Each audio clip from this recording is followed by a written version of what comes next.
Commander Elias Thorne was a specialist in anticlimax, a custodian of tragedies that had already ended. For 30 years, he had led rescue and recovery missions for the Interstellar Authority. His job was to arrive after the screaming was over, to sift through the silent, frozen wreckage and write the final, logical chapter for ships and crews that were long since gone. He had seen every flavor of disaster the void could offer, and it had ground the optimism out of him, leaving only a core of weary, pragmatic duty. His new assignment was the research station Chronos, a cutting-edge temporal physics lab in a stable orbit around a quiet red dwarf. The station had gone silent 1 week ago. Its final, garbled message was a string of scientific jargon and a single, chillingly calm phrase: containment breach. The clock is running fast. Now, as his shuttle, the Stork, approached the silent, ring-shaped station, Thorne expected to find the usual. A radiation leak. A failed life support system. A crew that was already history. Commander, all external scans are nominal. Life support is green. No hull breaches. The station's fusion reactor is stable. It's quiet. Too quiet. Quiet is better than a debris field, Doctor. It means the coffee machine might still be working. He addressed his team, his voice all business. Eris, you're on science. Corbin, you're on security and heavy equipment. Lyra, you have medbay. Standard silent ship protocol. We go in, we find out why they aren't answering their phone, we file a report. Nobody is a hero. Let's go. Thorne's cynicism was a shield, forged in the fire of a mission 10 years ago. The colony ship Icarus, lost for a century, had been found. Thorne, a younger officer then, had been part of the team that went in, hoping to find survivors in cryosleep. Instead, they had found feral, hostile descendants, a society that had regressed into violent savagery. The rescue had become a bloody firefight. Thorne had learned a hard lesson that day: sometimes, the worst thing you can find in a silent ship is life. As they cycled through the airlock of the Chronos, the first thing that hit them was not the smell of death or ozone. It was the smell of damp earth, of wet leaves, of a million decaying plants. Of a jungle. They stepped into the main corridor, and stopped dead. The pristine, white, sterile walls of the station were gone, covered in a thick, green carpet of moss and strange, bioluminescent fungi that cast a faint, eerie glow. Thick, woody vines, mutated by centuries of controlled atmosphere, snaked along the ceiling, wrapping around dormant light panels. The air was warm, humid, and alive. Commander, what in the hell happened here? Thorne, my readings are impossible. The genetic drift on this moss, the sheer biomass, this isn't a week's worth of overgrowth from a busted hydroponics bay. This is centuries of evolution. That's absurd. The last signal was 7 days ago. He swept his flashlight down the corridor, the beam cutting through the gloom. Let's find the crew. Get some answers. They moved deeper into the station, a high-tech intrusion into a primitive, artificial world. The silence was unnerving, broken only by the drip of condensation and the strange, distant sound of what might have been a rhythmic chant. They found the crew's living quarters. The doors were gone. The rooms were empty of technology, now makeshift huts woven from stripped conduits and broad, alien leaves. In the mess hall, they found the remains of a fire pit in the center of the floor, the walls covered in crude charcoal paintings. The paintings depicted strange, reptilian creatures being hunted by stick figures with spears, but they also depicted a single, recurring image, a great, glowing, blue circle, from which lines of power seemed to emanate. As they stared at the paintings, they heard a rustle in the overgrown foliage nearby. Corbin raised his pulse rifle. A figure darted out, saw them, and froze. It was human, but barely recognizable as one of the clean-cut scientists from the crew manifest. The man was gaunt, his skin pale, his hair long and matted. He was dressed in rags of an old uniform and animal hides, his face painted with streaks of glowing algae. He clutched a sharpened pipe like a spear. His eyes were wide with a primal, terrified fear. He let out a sharp, guttural hiss and melted back into the jungle-like growth. Back on the shuttle, Eris worked frantically, trying to reconcile the impossible data. Eris, it's the time dilation field. It must have collapsed inwards when it failed. They didn't just breach containment, they created a localized causality bubble around the station. Time inside began to accelerate at an exponential rate. For every single day that passed for us in the outside universe, a century passed for them. 7 days. 700 years. He stared out at the silent station. They're not the crew. They're their descendants. 30 generations removed, living and dying in a metal can, with no knowledge of anything else. His mission had just changed from a simple technical rescue to the most complex and dangerous first contact scenario imaginable. He had to save them, not just from the station, but from themselves. Guided by the distant, rhythmic chanting, he led his team towards the engineering deck, the location of the station's massive, experimental fusion reactor. The air grew warmer, and the low, humming chant grew louder. The engineering bay was a vast, cavernous chamber. And it was now a temple. In the center, the reactor core, a massive sphere of humming machinery, pulsed with a steady, blue light, its hum a constant, powerful heartbeat. And gathered before it, their bodies swaying in time with the hum, were hundreds of the station's inhabitants. They were led in their chant by a tall, powerful man with a crown of twisted, copper wires on his head. The chief. They were worshipping the engine. Thorne and his team watched from a high, shadowed gantry. They saw a young woman dragged before the chief, accused of some unknown crime. The chief raised a heavy, metal wrench, a sacred scepter of justice, preparing to deliver the sentence. But at that moment, the reactor's steady, blue hum faltered. Its light flickered, shifting to a dangerous, unstable red for a few seconds. The tribe cried out in fear, falling to the floor. The chief looked up at the engine, his face a mask of terror. He dropped the wrench and fell to his knees, begging the machine for forgiveness. The reactor's hum slowly returned to its steady, blue rhythm. The young woman was spared, her fate decided not by law, but by a random power fluctuation. Thorne stared at the scene below, a cold knot of understanding tightening in his stomach. He had come here expecting to find bodies. He had found a new, primitive religion, a culture of fear built around a failing piece of technology. This isn't a rescue mission anymore. We've just stumbled into someone else's church. His eyes narrowed as he looked at the flickering reactor. And their god is a dying nuclear reactor that's about to take them all to heaven. Back in the sterile safety of the shuttle Stork, Commander Thorne convened a council of war. The 4 of them were the only representatives of 25th century humanity in a world that had forgotten the 18th. Before them, a holographic display showed a 3D model of the Chronos and, in its heart, the pulsing. The situation is simple. Their god is a ticking time bomb. If we don't stabilize that reactor, it will go critical within a month. It will vaporize the entire station and everyone on it. The culture, the religion, none of it matters if they're all dead. You're not wrong, Commander, but you're not right. We can't just fix their god. That reactor is. The situation is simple. Their god is a ticking time bomb. If we don't stabilize that reactor, it will go critical within a month. It will vaporize the entire station and everyone on it.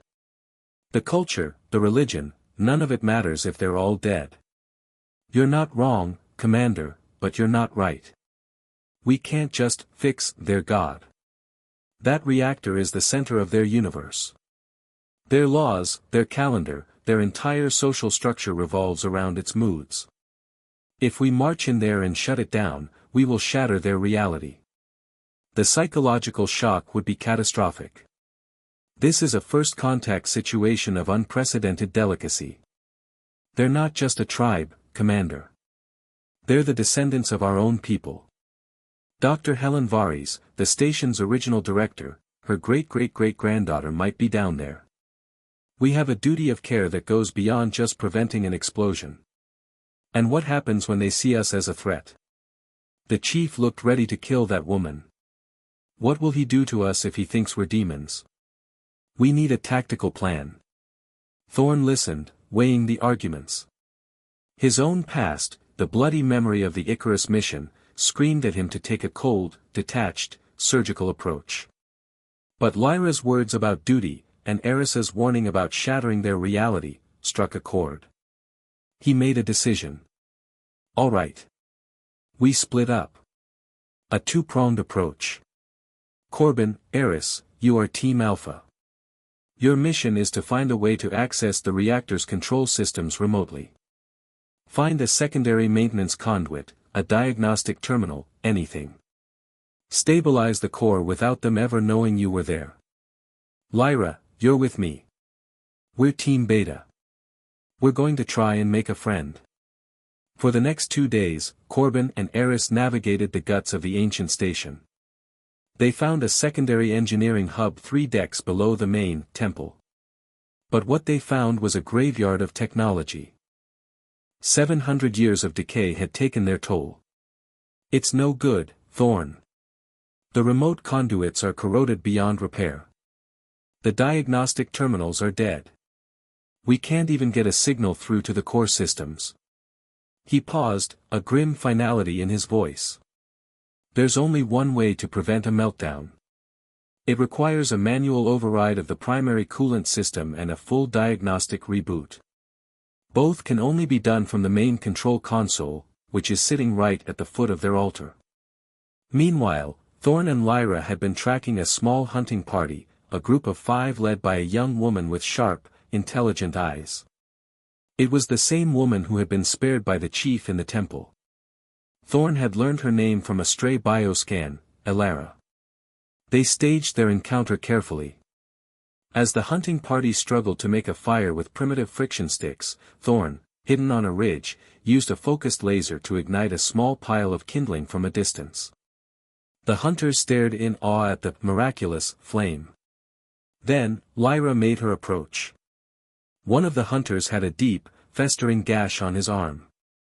She approached slowly, her hands open, and with a gentle hiss from her medkit, she sprayed the wound with a fast-acting bacticillant. The wound, which would have become infected and likely fatal, closed and healed before their eyes. Elara, the leader of the hunters, stared at these strange, pale beings from the sky. She saw their clean clothes, their magical devices. But she did not see anger or threat in their eyes. She saw help. A concept that was foreign in their world of struggle and appeasement. She made a decision, a brave and dangerous one. She led them back to her small, hidden camp. For a day, Thorne and Lyra communicated with them through simple pictures drawn on a datapad and universal gestures of goodwill. They taught Elara's small group how to purify water with a simple filtration unit. They showed them how to use a fire starter. They were not gods. They were teachers. And Elara, whose mind was sharp and less shackled by the dogma of the chief, began to ask questions. She pointed to Thorne, then to the ceiling, then made a circular motion. You are from the world outside the world. But their peaceful, delicate first contact was about to be shattered. A runner from the main settlement burst into Elara's camp, his face painted with the sigil of the chief. He saw Thorne and Lyra and let out a terrified hiss. Demons. The chief has seen them in the smoke of the engine. The sky demons who anger our god. He has called for a great hunt. They must be captured. They must be sacrificed to quiet the engine's rage. Elara stared at Thorne, her eyes wide with fear. The chief, his power threatened by these strange miracle workers, had declared them enemies of the faith. A war horn, a deep, resonant, and terrifying sound, echoed through the metal jungle of the station. Thorne's comm unit crackled to life. It was Corbin. Commander. The reactor is getting worse. We're seeing massive energy spikes. It's going to blow much sooner than we thought. You need to get out of there. Thorne stood at a terrible crossroads.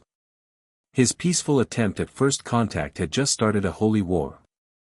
And the ticking time bomb at the heart of this lost world had just started ticking much, much faster. He looked at Alara, the intelligent, questioning woman who was his only hope of a peaceful solution. And he looked in the direction of the temple, where a mob of frenzied warriors was now gathering. His simple rescue mission had become a complex negotiation for the future of a civilization, with a dying god at its heart.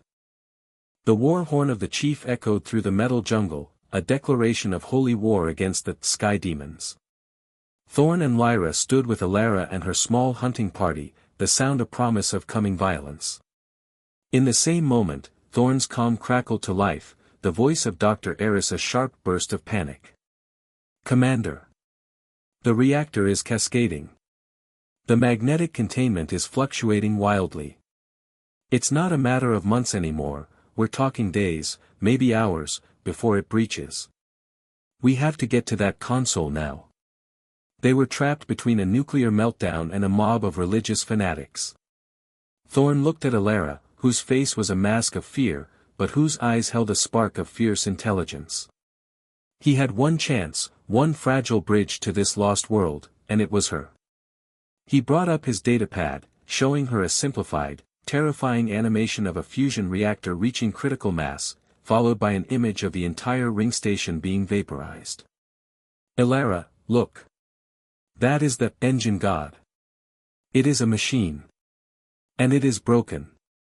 The anger you feel is not a mood. It is a radiation leak. Soon, it will wake up in a way that will turn this entire station into a small star. We are not here to harm your god. We are here to stop it from killing all of us." Alara stared at the simulation, at the cold, hard physics of her people's doom. The stories of the sky people, the gifts of fire and healing, and now this terrible, logical truth, it all coalesced in her mind. She made her choice. They speak the truth. The chief's way is the way of death. The sky people's way is the way of life. We must help them. Their journey to the engineering bay was a tense infiltration. Alara guided them through secret service passages her people used for hunting, bypassing the chief's war party. They reunited with Corbin and Eris, and the five of them, for high-tech soldiers and a single tribal huntress, approached the temple. The scene within was one of frenzied, violent worship. The reactor core was now pulsing a deep, angry red, and the entire chamber was shaking. The chief, his face painted with new, warlike symbols, was exhorting his warriors, leading them in a chant to appease the angry god. "The demons have angered the great engine. We will find them. We will give their blood to the engine. And it will be soothed. We're out of time for subtlety. Lyra, Alara, create a diversion. Eris, Corbin, you're with me. We're going for the console." Lyra and Alara moved to the far side of the massive chamber. Lyra handed Alara a high-intensity emergency flare. On Thorne's signal, Alara struck the flare. A brilliant, sun-bright light filled the far side of the chamber. The tribe, who had never seen such a thing, cried out in awe and terror, thinking it was a new sign from their god. The chief and most of his warriors turned to face the miracle. In that moment of distraction, Thorne, Corbin, and Eris sprinted from the shadows, making a desperate dash for the main control console at the foot of the reactor. But the chief saw them. Roaring in rage at the deception, he charged, his heavy wrench scepter raised. "Demons! You will not touch the heart of our god." The climax was a chaotic battle of two worlds. Corbin, with his powerful pulse rifle set to stun, engaged the chief's personal guards, their primitive spears no match for his advanced weaponry. Eris, his face pale with terror and concentration, frantically worked at the control console, trying to override centuries of decay. And Thorne, the veteran commander, met the furious chief head-on. It was a brutal, close-quarters fight. The chief swung his massive wrench, a symbol of his faith, with savage strength. Thorne, using the precise, efficient combat training of his past, dodged and parried. "I can't do it. The system is in a feedback loop. I need to initiate a full reboot, but it requires a 5-second, uninterrupted charge. He's shaking the platform too much. The reactor behind them let out a deafening, high-pitched scream, its light shifting from red to a terrifying, pure white. The meltdown was seconds away. In that moment, Elara, from across the chamber, shouted to her people in their own guttural tongue. See! The sky people do not harm the god. They heal it. The chief's path is ignorance. Their path is survival. Her words, and the terrifying shriek from the reactor, broke the spell of the chief's rule. His warriors hesitated, their faith shattered by the undeniable truth of the imminent disaster. That hesitation was all Thorne needed. He ducked under a wild swing from the chief and fired his sidearm stun charge at point-blank range. The chief fell. The 5 seconds of stillness was all Eris needed. He slammed his hand down on the primary reboot control. The reactor's violent, white-hot light receded, replaced by a steady, brilliant, and peaceful blue. The violent shaking stopped. The angry god was not dead. It had been healed. And it was quiet. The remaining warriors dropped their weapons, staring in awe at the pacified machine, then at the strangers who had saved them. Weeks later, the Chronos was a different station. Thorne and his team, with the help of Elara and her now loyal people, had fully restored power and life support. The process of education had begun, a slow and difficult journey of teaching a lost tribe of humanity about their own history. The final scene shows Thorne on the station's command bridge, a room that had been sealed for 700 years. Elara stands beside him. He has reactivated the main viewport's dust shields, revealing the star-dusted void for the first time. He points to a single, distant, yellow star. That one. That's Sol. That is Earth. That is where we are from. Your ancestors, they left that world to build a new one. They just got lost along the way. No. But we will go forward. Together. He opened a channel to the Interstellar Authority, his voice firm as he began his final, official report. He had come expecting to write an epitaph for a dead crew. Instead, he found himself writing the first chapter for a new one. His mission was no longer rescue and recovery, but re-education and reunion. The children of the Chronos were lost no more. They were, at long last, coming home. 6 months after their rescue, the Chronos was a station transformed. The flickering, angry light of the engine god was gone, replaced by a steady, brilliant, clean white light that flooded the corridors. The Interstellar Authority vessel, the Pathfinder, remained in orbit, a constant silver star in the viewport, and its teams of well-meaning administrators and scientists were now a daily presence. Clean water flowed from every purifier. Nutrient-rich food was plentiful from the new hydroponic modules. For the first time in centuries, the descendants were not hungry, and they were not afraid of their god. But a new, quieter fear was beginning to take root. Elara, the young huntress who had become the reluctant leader of her people, stood in a council meeting. Opposite her sat Dr. Anya Sharma, the lead sociologist from the Pathfinder, a woman with a kind smile and eyes that saw the Gex descendants not as a people, but as the most fascinating research project of her career. Commander Thorne sat between them, a quiet, the introduction of the new nutritional supplements has already resulted in a 15% increase in bone density among your children, Elara. And the new atmospheric scrubbers have eliminated the spore sickness entirely. By every metric, your people are thriving under our guidance. Our bodies are stronger, Doctor.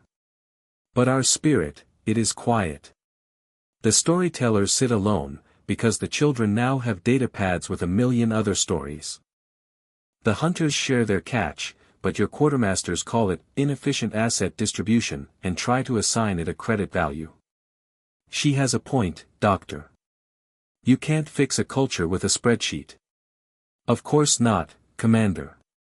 But we can provide a stable framework in which their culture can safely evolve into a modern, productive society. We are simply guiding them.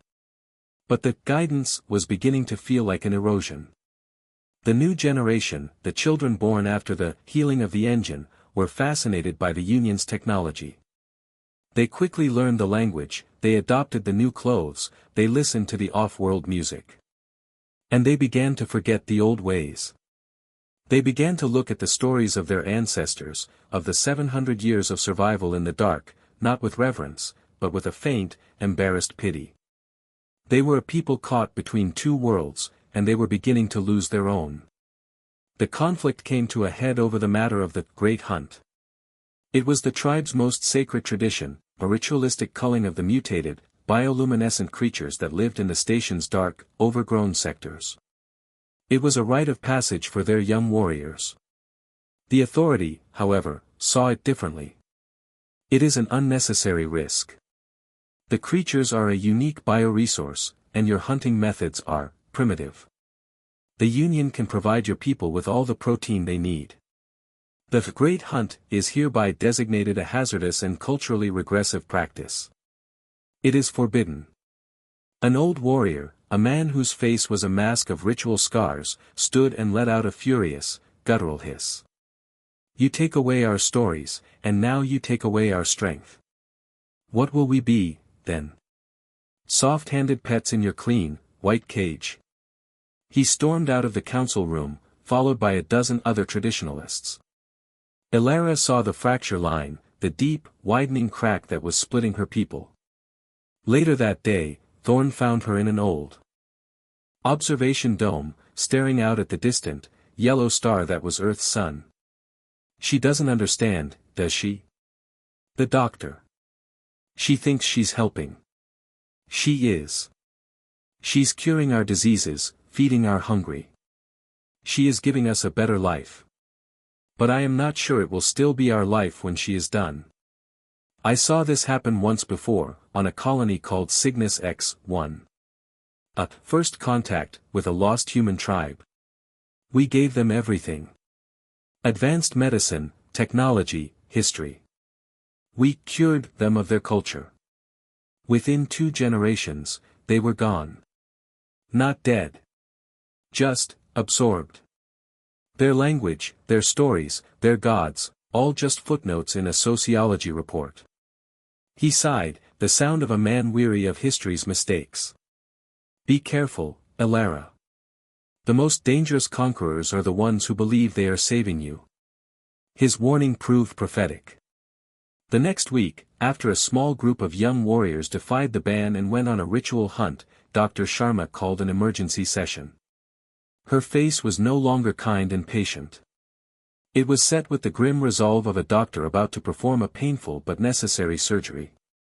The recent act of defiance shows me that I have underestimated the lingering effects of your people's 700 years of isolation. Your cultural traditions, while fascinating, are now in direct conflict with your own safety and your successful integration into the galactic community. The Great Hunt was a symptom of a deeper problem. A resistance to progress. She looked directly at Elara, her voice now holding the unyielding weight of the interstellar authority. Therefore, the Council has approved a new initiative. The Cultural Acceleration Program. Effective immediately, all children under the age of 10 will be enrolled in a mandatory curriculum of Union history, science, and social studies. They will be educated in designated facilities to provide them with the tools they need to thrive in the modern universe. We want to educate them. We want to give them a future. We cannot allow old, dangerous traditions to hold them back. It is for their own good. Elara stared at the sociologist. She saw now that Thorne was right. Dr. Sharma was not a conqueror. She was a savior. And in her benevolent, logical, and unyielding desire to save them, she was about to erase them completely. The new war for the soul of the Chronos had just begun, and it would not be fought with spears or with guns, but for the minds of their children. The Cultural Acceleration Program was not a negotiation. It was an edict. Dr. Sharma's well-meaning, clinical desire to save the descendants from their own history had become an act of aggression. Elara, the young huntress who had become the reluctant leader of her people, refused to comply. She gathered her tribe, not just the old traditionalists, but the younger generation who, after the initial allure of the new technology, now saw the true price of the authorities' gifts. They formed a silent, peaceful, and unmoving human wall in the central plaza, blocking the path to the habitation modules where their children lived. They were armed not with spears, but with a collective, resolute will. Dr. Sharma, seeing this silent defiance as further proof of their regressive and illogical nature, lost her patience. She turned to the man who stood beside her, Commander Thorne. This has gone on long enough. Your duty is clear. You will enforce the authorities' directive. Disperse this crowd and escort the children to the new educational facilities. Use non-lethal force if necessary. Commander Thorne looked at Dr. Sharma's unyielding face. He looked at the faces of his own security team, their hands resting uneasily on their stun rifles. Then he looked at Alara and her people, at their quiet, fierce determination. He saw his past, his failure on the colony ship Icarus, reflected in the moment before him. Another rescue about to turn into a tragedy. Another group of lost humans about to be saved by force. Doctor, I strongly advise against this course of action. Your advice is noted, and overruled, Commander. I am the ranking civilian authority on this mission. You have your orders. The standoff was absolute. Thorne's soldiers tensed, ready to advance. The tribe braced, ready to be broken. In that moment, Alara stepped forward, her eyes locking only on Thorne. She did not shout or plead. She spoke to him with the quiet authority of a leader who knew her own world. Commander. You see our God, the engine, as a machine you have healed. We see it that way now, too. But for 700 years, it was also our sun, our moon, our only source of life. We know its every sound, every rhythm. She took a step closer. We also know its weaknesses. The decay you cannot see. The stress fractures your sensors cannot detect. We know which conduits, if ruptured, would trigger a cascade failure in the coolant system. We know which power relays, if overloaded, would cause the magnetic containment field to collapse. A chilling understanding began to dawn on Thorne's face. Alara, we were born in this machine. We know how to make it die. If your soldiers take one step further, I will give the order. We will not let you take our children. We will not let you erase us. If our culture must die, then we will all die together, in the home that kept us alive for 700 years. It was not a threat of war. It was a promise of mutual annihilation. A desperate, logical gambit born from a place beyond Dr. Sharma's clean, academic models. She had learned from Thorne's gifts of fire and medicine, and now she was teaching him a lesson in the politics of survival. Thorne looked at the young woman, at the absolute, unwavering conviction in her eyes. He saw not a primitive, but a leader willing to make an impossible choice to protect her people. He saw a mirror of his own duty. And he made his own choice. Stand down. All of you. Lower your weapons. Commander, what is the meaning of this? You are disobeying a direct order. No, Doctor. I am countermanding an illogical and dangerous order that threatens the lives of my crew and the subjects of this mission. Your authority on this matter is hereby suspended. He tapped his comm unit, speaking now to his ship in orbit. This is Thorne. I am officially classifying this situation as a complex cultural sovereignty negotiation. All administrative actions are to be ceased immediately. I am invoking Commander's privilege and escalating this decision to the full Union Council. The sociologists have had their turn. Now the diplomats will have theirs. The final scene takes place months later.